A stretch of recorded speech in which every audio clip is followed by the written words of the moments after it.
Hello students, I am back once again with a new topic for the students of class 12th from the subject Business Studies, and this time we will discuss a new topic, planning. Students, in the previous videos we have discussed about the nature and significance of management. We have also discussed the principles of management, and my last video was on business environment. Now the next chapter which we have to study in business studies class 12 is planning. Planning is the first function of the management. Management के कितने functions होते हैं? Management के कितने functions होते हैं? Planning, organising, staffing, directing, controlling. Management के ये सबसे बेसिक 5 फंक्शंस हैं।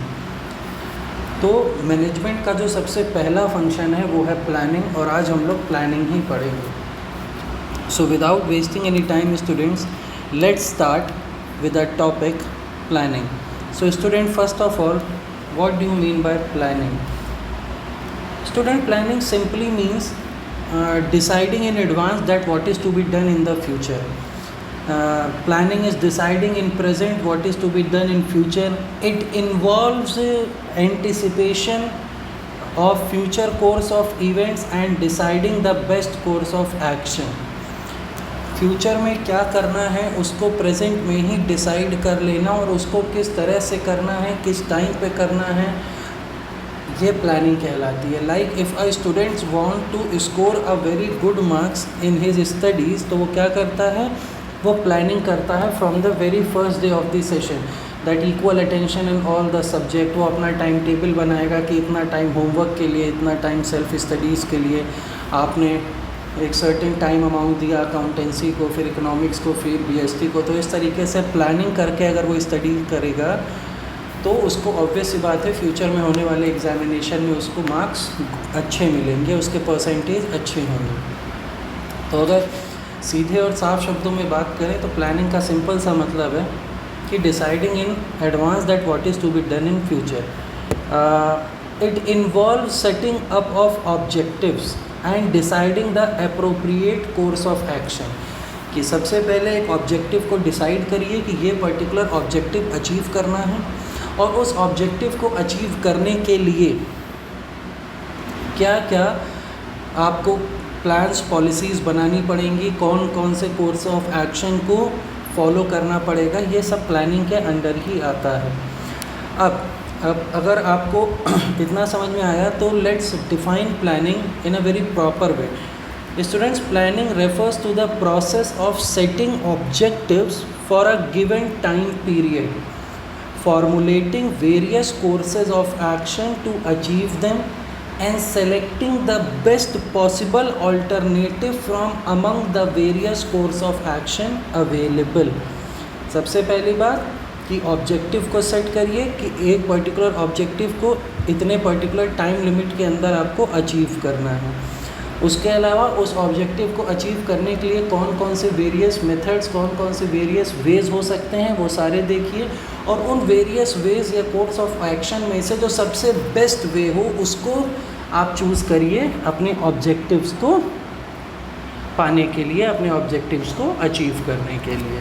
इसी के साथ अगर हम लोग आगे बढ़ें तो what are the features of planning, जैसा कि हमने अभी बात की थी, that planning focuses on achieving objective. Students, every organisation is set up to achieve goals, so planning is very helpful in achieving goals, because if you will plan the things, if you will plan that how the goals are to be achieved, then it will become very easy for the organization to achieve its goal.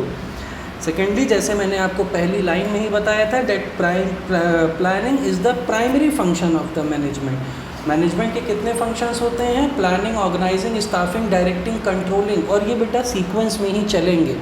सबसे पहले planning, उसके बाद organising, फिर planning, फिर organising, फिर staffing, फिर directing, फिर controlling. ये एक प्रॉपर सीक्वेंस है। तो सबसे पहला जो फंक्शन है वो प्लानिंग ही है। उसके बाद प्लानिंग इज़ परवेजिव। परवेजिव का मतलब है that it is required at all the levels, चाहे वो टॉप लेवल हो, मिडिल लेवल हो, लोअर लेवल हो, हर लेवल ऑफ मैनेजमेंट पे प्लानिंग की ज़रूरत है। सारे डिपार्टमेंट्स में प्लानिंग की ज़रूरत है। Planning should be performed by every manager, it should be performed by every level, it should be performed at every level, it should be performed by every employee, because without planning an organization will not be able to achieve its objectives. Next thing की अगर हम लोग बात करें, it is a continuous process. Continuous process का मतलब बेटा ये है कि जैसे ही आप अपने ऑब्जेक्टिव को अचीव कर लेंगे, आपको कोई नया ऑब्जेक्टिव फिर मिल जाएगा. भाई बिज़नेस क्या है, भाई आपको लगातार टारगेट्स मिलते रहते हैं. आपने एक टारगेट को अचीव करने के लिए प्लानिंग की, अब आपको दूसरा टारगेट मिल गया. तो it is a continuous process. ऐसा नहीं है कि आपने एक बार प्लानिंग करके अपने टारगेट्स को, अपने गोल्स को अचीव कर लिया, अब उसके बाद कोई ज़रूरत नहीं है प्लानिंग की. प्लानिंग जब तक बिज़नेस रहेगा, जब तक बिज़नेस ऑर्गेनाइजेशंस में एक्टिविटीज़ होती रहेंगी, प्लानिंग की ज़रूरत पड़ती रहेगी. Next is planning is futuristic. Futuristic मतलब looking into the future, analysing and predicting कि कल क्या होने वाला है या कल क्या होगा, पहले से ही एनालाइज करके, प्रेडिक्ट करके उसके according plan banana. This is one of the basic characteristic of planning. It simply means forecasting. कि in short अगर हम बात करें, planning involves thinking about the future in present. कि the world of business is dynamic, it keeps on changing. तो हो सकता है कल ऐसा हो जाए, तो हम उस हिसाब से plans बनाते हैं, तो it is futuristic. It involves decision making. By planning involves proper and careful analysis of various alternatives. The need for planning arises when alternatives are available in actual practice. So, decision making is an integral part of the planning. आप बहुत सारे plans बनाते हैं, बहुत सारे objective set करते हैं, फिर उन ऑब्जेक्टिव्स को पाने के लिए बहुत सारे आपने प्लान्स, ऑल्टरनेटिव्स बनाए. उस ऑल्टरनेटिव में से कौन सा सबसे बेस्ट ऑल्टरनेटिव है जो आपको सेलेक्ट करना है अपने प्लान को, अपने प्लान के ऊपर इम्प्लीमेंट करने के लिए. ये सारे जो डिसीजंस होते हैं ये प्लानिंग के अंडर ही होते हैं. तो प्लानिंग में बहुत ज़्यादा डिसीजन मेकिंग पावर की ज़रूरत होती है. And the next is it is a mental exercise. So yes, it is a mental exercise because it involves it involves intelligence, imagination, creation, and it involves a very sound judgment. So planning is an intellectual activity of thinking rather than doing. It requires logical and systematic thinking. So these are the some basic features of planning. अब अगर हम लोग बात करें importance की, तो देखो भाई इम्पोर्टेंस की अगर हम लोग बात करें तो सबसे पहले और सबसे इम्पॉर्टेंट जो चीज़ है वो ये है कि प्लानिंग प्रोवाइड्स डायरेक्शन. भाई it provide direction because planning से ही हमारे गोल्स सेट होते हैं. उन गोल्स को अचीव करने के लिए कौन कौन से ऑल्टरनेटिव्स हमें चूज़ करने हैं, कौन सा ऑल्टरनेटिव सबसे बेस्ट है, उस ऑल्टरनेटिव को जिसको हमने चूज़ किया है उसके लिए हमें क्या किन किन चीज़ों की ज़रूरत है. तो ये हमें एक डायरेक्शन प्रोवाइड करता है अपने गोल की तरफ मूव करने के लिए, अपने गोल को अचीव करने के लिए. Departments and individuals of an organization are able to work in coordination just because of planning. And in the absence of planning, employees would be working in different directions. There may not be coordination between the employees. अगला है it reduces the risk of uncertainty. आप सबको पता है that the world of business is uncertain. जितने ही chances profits होने के होते हैं उतने ही चांसेस लॉस होने के होते हैं. बिजनेस की डिफिनेशन में आप सबने पढ़ा है that it contains an element of risk. So planning enables a manager to look ahead and anticipate changes and prepare for the risk by making necessary provisions. You have to decide in advance the tasks which are to be performed. So planning helps to deal with the changes and uncertain events.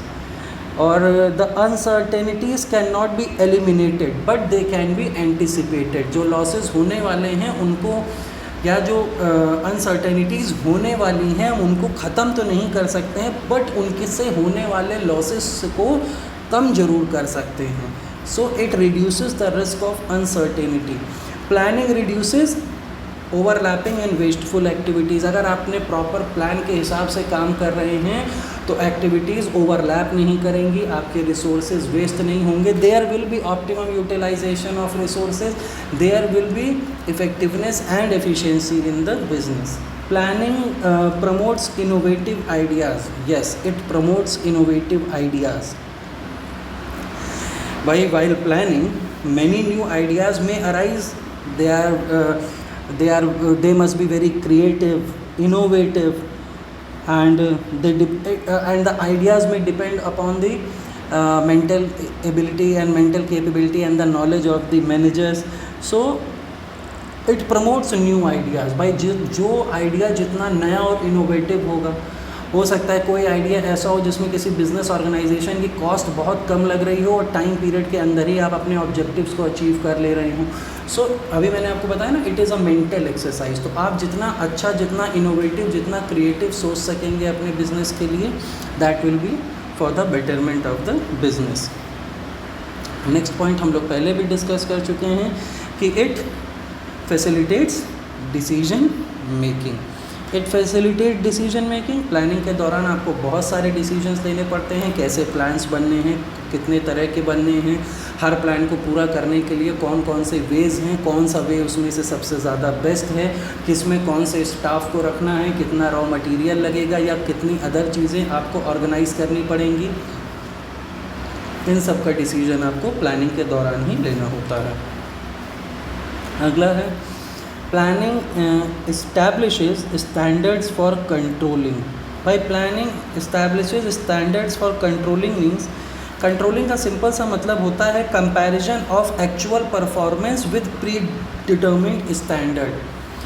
जो आपने actually perform किया और जो आपने plan बनाया था, इन दोनों का कंपैरिजन कंट्रोलिंग है. आपने प्लान किया कि आपको 95% लेकर आने हैं, बट जब आपका एग्ज़ाम हुआ तो आपके परसेंटेज आए मान लीजिए 90. तो आपकी जो एक्चुअल परफॉर्मेंस है और आपकी जो प्लान्ड परफॉर्मेंस थी, उन दोनों में डिफरेंस रह गया. तो कहाँ कमी रह गई, ये आपको कैसे पता चलेगा? ये पता चलेगा थ्रू कंट्रोलिंग. क्योंकि अगर आपने प्लान बना दिया, सिर्फ प्लान बनाना ही सब कुछ नहीं है, सब कुछ प्लान के अकॉर्डिंग चलता रहे, उसको प्रॉपरली रूल्स एंड रेगुलेशंस के थ्रू कंट्रोल किया जाए, there should be proper discipline, तो ही प्लानिंग वर्क करेगी. So these were some of the important points regarding to planning students. Now moving ahead, limitations of planning. Students, planning की limitation को दो हिस्सों में बांटा गया है. एक इंटरनल लिमिटेशंस हैं, एक एक्सटर्नल लिमिटेशंस. अगर इंटरनल लिमिटेशंस की बात करें तो planning leads to rigidity. Rigidity का मतलब समझते हैं, which can not be change, rigid, stiff जो हो जाए. तो हमने एक बार प्लान बना दिया, अब क्या होता है, आपको रिजिड होकर उसी प्लान के अकॉर्डिंग ही वर्क करना है. You can't do anything beyond that plan. एक बार जो प्लान बन गया, एक बार जो कोर्स ऑफ एक्शन डिसाइड हो गया, एक बार जो पॉलिसी फ्रेम हो गई, the organisation has to work according to that only. तो वो एक रिजिडिटी को आपको बर्थ देता है. रिजिडिटी मतलब अगर कोई मैनेजर कुछ हो सकता है कुछ अलग सोच रहा हो, और हो सकता है वो अच्छा हो ऑर्गेनाइजेशन के लिए, बट वो उसको इम्प्लीमेंट नहीं कर सकता है क्योंकि वो प्लान में मेंशन्ड नहीं है. Next is planning may not work in a dynamic environment. Why the world of business is dynamic, it keeps on changing every day. The taste and preferences of the consumers change every day. The world of business change every day. The business environment keeps on changing every day. तो आपने plan बनाए किसी और चीज़ को या किसी और चीज़ को प्रिडिक्ट करते हुए, और हो सकता है कि वो रातों रात वो सारी चीज़ें बिजनेस वर्ल्ड में कुछ ऐसा कुछ चेंज आ जाए कि आपकी प्लानिंग ही बेकार हो जाए. तो प्लानिंग जो है डायनेमिक एनवायरनमेंट में वर्क नहीं करेगी. दूसरी बात, planning reduces creativity. Planning reduces creativity का मतलब सिंपल सा इतना है बेटा, the planning is always done by the top level management and rest of the members has just to follow the plans. तो टॉप लेवल मैनेजमेंट ने तो plan बना दिए, मगर बाकी जो लेवल्स पे लोग हैं उनको सिर्फ उन प्लान्स को फॉलो करना है. ऐसा भी हो सकता है जो मिडिल लेवल या लोअर लेवल पे लोग हों, वो टॉप लेवल के लोगों से ज़्यादा क्रिएटिव हों या ज़्यादा क्रिएटिव प्लान बना सकते हों, बट उनसे नहीं पूछा जाता है या उनको प्लान्स में शामिल कई बार नहीं किया जाता है, जिनसे उनकी क्रिएटिविटी रिड्यूस होती है. Secondly, it involves very huge cost. Plans को बनाने में बहुत पैसा लगता है, because when the plans are drawn, huge cost are involve in their formulation. They may be in the terms of time और मनी। भाई आपने बहुत सारा टाइम लगा दिया, बहुत सारे पैसे लग गए प्लान को बनाने में। लाइक एग्जाम्पल अगर आप ले लीजिए कि आपने ढेर सारी रिसर्च वर्क की, पहले अलग अलग बिजनेस ऑर्गेनाइजेशंस में जाके कि हम पहले रिसर्च करेंगे फिर प्लान बनाएंगे, कि ऐसा ना हो कि हम प्लान बनाएं और फ्लॉप हो जाए। तो आपने रिसर्च की तो रिसर्च वर्क में बहुत सारा टाइम लगा, बहुत सारे पैसे भी लगे। So it is a very expensive process. और जब एक्सपेंसिव है तो टाइम कंज्यूमिंग, मैंने अभी आपको बताया that it is a very time consuming plus expensive both. And the last and the very important thing is it does not guarantee success. आपने plan कर लिया, सारी चीज़ें प्लान के अकॉर्डिंग चल रही हैं, तो इसका ये मतलब नहीं है कि आपको सक्सेस मिलेगी ही मिलेगी। Planning does not guarantee success, because the success of an enterprise is possible only when plans are properly drawn and implemented. It means plans need to be translated into action. आपने plan बना दिया मगर उनको follow नहीं किया तो उसका कोई मतलब नहीं। प्लान बना के उसको फॉलो करना, उसको प्रॉपर इम्प्लीमेंट करना, तभी आपको सक्सेस मिलेगी। ओनली मेकिंग प्लान्स, हवाई किले बनाना कि हम पढ़ेंगे नहीं बट हमारे 90% आ जाएंगे, तो ऐसा कभी नहीं होने वाला है। You have to work on it, so it does not guarantee success. So these were some of the internal limitations of planning. Now talking about the external limitations. External limitations वो हैं जिन पे भाई बिजनेस ऑर्गेनाइजेशन का कोई बस नहीं चलता। Natural calamities, earthquake आ गया, फ्लड आ गई, सुनामी आ गई, आप उसमें क्या कर लोगे? तो आपकी तो प्लानिंग ख़राब हो गई, आपका बिज़नेस ऑर्गेनाइजेशन ही नहीं बचेगा, बिज़नेस ही नहीं बचेगा, तो प्लान्स कहाँ से बचेंगे? उसके बाद गवर्नमेंट ने पॉलिसी चेंज कर दी, हो सकता है गवर्नमेंट टैक्स रेट्स में चेंज कर दे, बैंक रेट चेंज कर दे, या कुछ इंडस्ट्रियल पॉलिसी में चेंजेस आ जाएं, उस वजह से भी प्लानिंग में नॉट वर्क। उसके बाद strategies of the competitors, by the competitors में change their strategies which lead to failures of a firm plans. आपके जो कॉम्पिटिटर्स हैं उन्होंने आपके प्लान्स को समझ के अपने प्लान्स चेंज कर लिए, और हो सकता है वो अपने प्लान्स आपके प्लान से और अच्छे बना दें, और वो इस तरह से बना दें कि उनके प्रोडक्ट्स आपके प्रोडक्ट से ज़्यादा चीप हों और अच्छे हों। तो उससे क्या होगा? आपकी प्लानिंग तो वेस्ट हो जाएगी। अगला है टेक्नोलॉजिकल चेंजेस। रातों रात टेक्नोलॉजी बदल गई, कोई नई टेक्नोलॉजी आ गई, आप जो टेक्नोलॉजी यूज़ कर रहे हो वो आउटडेट हो गई, तो इस केस में भी प्लानिंग फ्लॉप हो जाएगी। And next and the last and the most important में is a change in the taste and preferences of the consumer. आप जो गुड्स प्रोड्यूस कर रहे हो, कंज्यूमर एक सिरे से नकार दे कि हमें लेने ही नहीं है, because the taste and preferences of the consumers have changed, so your planning is again will be a very big flop show. So these were the limitations of planning, students.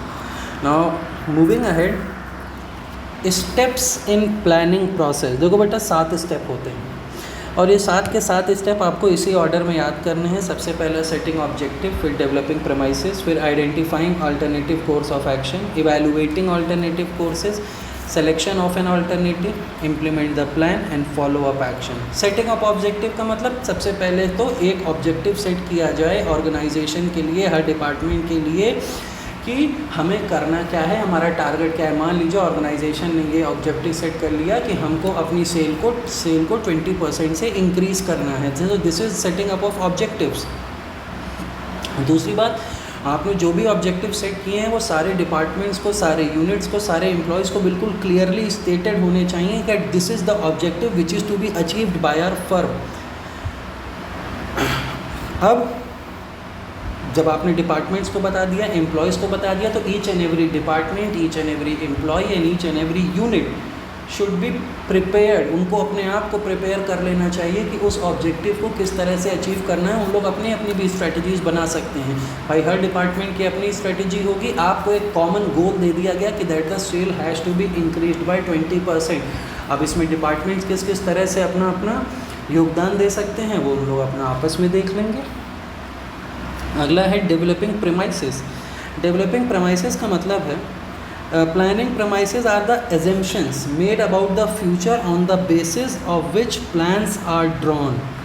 ठीक है, premises का मतलब assumptions हैं, future के बारे में जिसके basis पे हम प्लान्स बनाते हैं। हमने ऑब्जेक्टिव सेट कर दिया, अब हम premises डेवलप करेंगे या प्रमाइसेस बनाएंगे। हम एजम्पशंस करेंगे फ्यूचर में किस तरह से द बेस मटेरियल में B in the form of forecast, existing plan और एनी पास्ट इंफॉर्मेशन, अपने पास्ट के एक्सपीरियंसेस, अपने पास्ट के प्लान्स या अपने कॉम्पिटिटर फर्म के प्लान्स को आप बेस मान सकते हैं, उनके हिसाब से आप अपने प्रमाइसेस को डेवलप कर सकते हैं। उसके बाद the next is identifying alternative courses of action. Identifying alternative courses of action students, after setting the objectives and making assumptions about the future, it is the next step that for every plans there are number of options, so each and option should be tried and tested। जितने भी options हैं भाई, बहुत सारे options हो सकते हैं आपके objectives को अचीव करने के लिए। सबसे पहले हर option को आप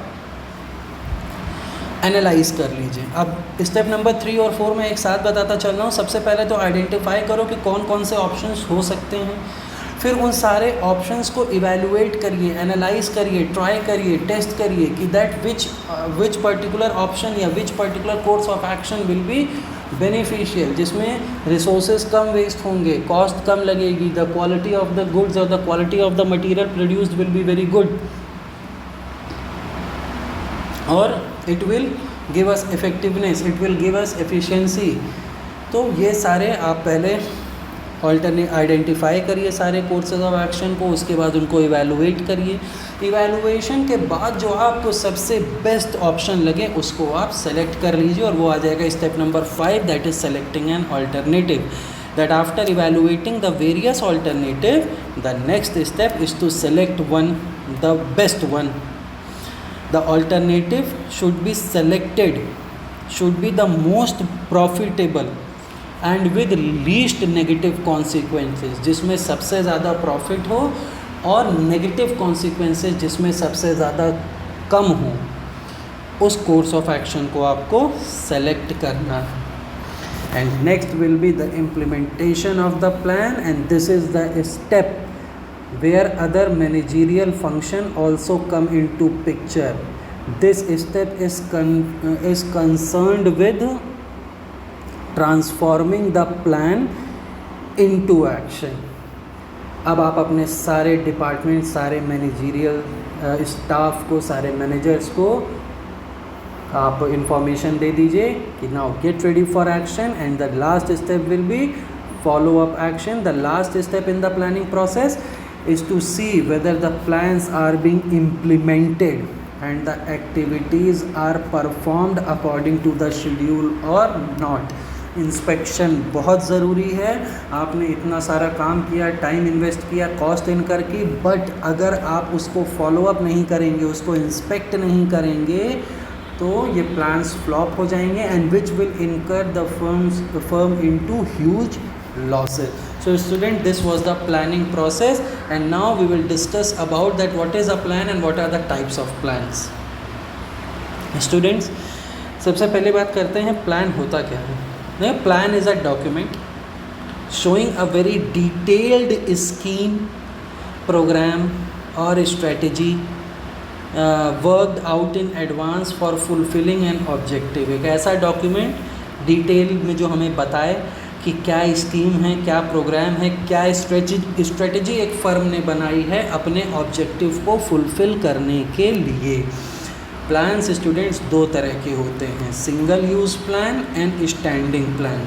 सिंगल यूज़ प्लान का मतलब है, single use plan is one time plan which is specifically designed to achieve a particular गोल।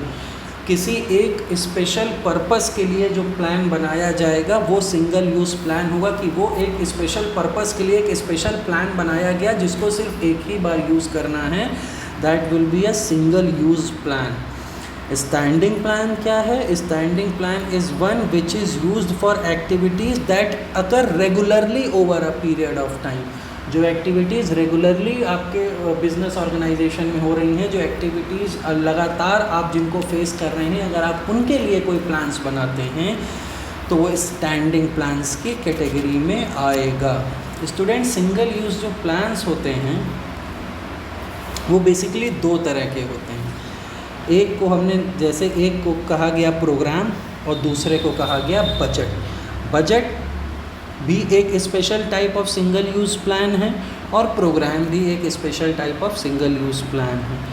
भाई बजट क्या है? बजट एक ही बार बनाया जाता है for a very special purpose कि once that particular budget is made और वो हम उसी को फॉलो करते रहते हैं। उसी तरीके से प्रोग्राम भी है। अगर हम बात करें स्टैंडिंग प्लान की तो स्टूडेंट स्टैंडिंग प्लान जो है उसके बहुत सारे टाइप्स हैं, जैसे ऑब्जेक्टिव है, स्ट्रेटजी है, पॉलिसी है, प्रोसीजर है, रूल है, मेथड है। अब ऑब्जेक्टिव क्या है? Objectives are the end which the management seeks to achieve within a given period of time by its operation. Objectives क्या है?